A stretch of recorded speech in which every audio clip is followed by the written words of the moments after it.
We owe $70 trillion. I understand that, but it goes to walk out a $4 trillion solution, which is basically just a way for the Democrats to avoid dealing with this until 2017. I'm not here to talk about plans to deal with this till 2017. I'm saying we've got a real problem, and I'm tired of Republicans and Democrats who either want Republicans who want to burn the place to the ground, and Democrats, with all due respect, who want to offer a plan that gets it through their end of their second term of their presidency, and then screws me and my kids when it's over. And until we do that, we have to deal with the extraction that is at foot. It is the reason the financial markets are behaving the way they're behaving. That is a mathematical fact. This is not some opinion. This is a mathematical fact.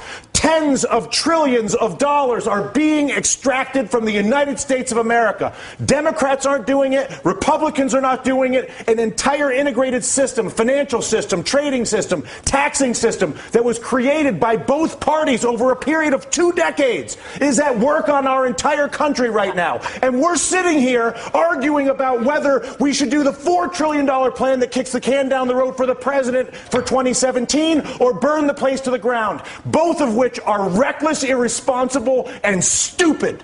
And the fact of the matter is, until we actually, and I'm sorry to lose my temper, but I tell you what, I've been coming on TV for 3 years doing this. And the fact of the matter is that there's a refusal on both the Democratic and the Republican side of the aisle to acknowledge the mathematical problem, which is that the United States of America is being extracted. It's being extracted through banking, it's being extracted through trade, and it's being extracted through taxation. And there's not a single politician that has stepped forward, Susan, to deal with this. But there's only one right now. The leader of the free world, whether you like it or not, the president of the United States is arguably one of the most powerful individuals we have out there. But and Susan, he's what you're saying is exactly the point that Dylan is making. It's not about one guy. It's about all of them. No, I actually disagree. I think Dylan's saying it is about one guy. It is about one guy. What would you like him to do? I would like him to go to the people of the United States of America and say, people of the United States of America, your Congress is bought. Your Congress is incapable of making legislation on health care, banking, trade, or taxes, because if they do it,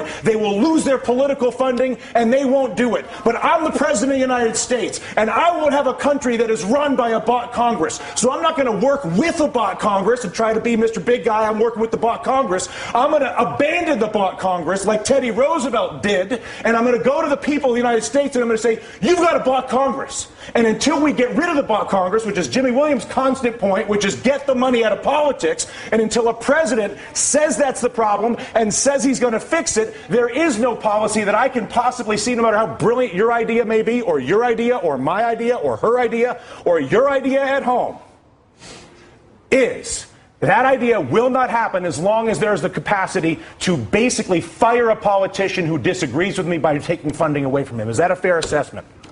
Money in politics is the root of all political evil. It is corruption at its worst.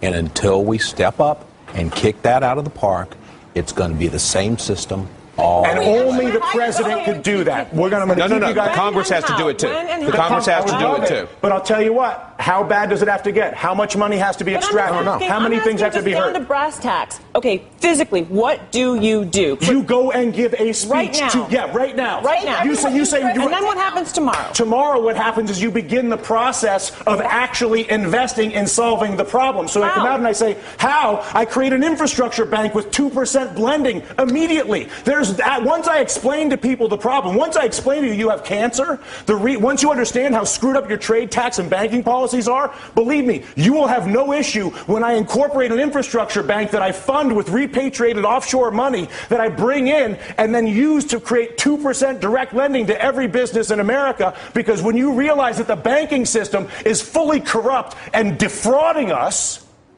and I come out and say that, which is what I want my president to do, that at that exact moment I say, you know what, we got a screwed up situation here, people. You all know it, and now what? I'm going to admit it. And as a result, not only have I admitted it, but we're going to begin the process of solving it like grown-ups. They did it in World War II. They did it after the Civil War. They did it in Latin America with the Brady bonds. We are not seeing it happen now. The panel stays a little more emotional than I anticipated getting at work this afternoon, but what am I going to do?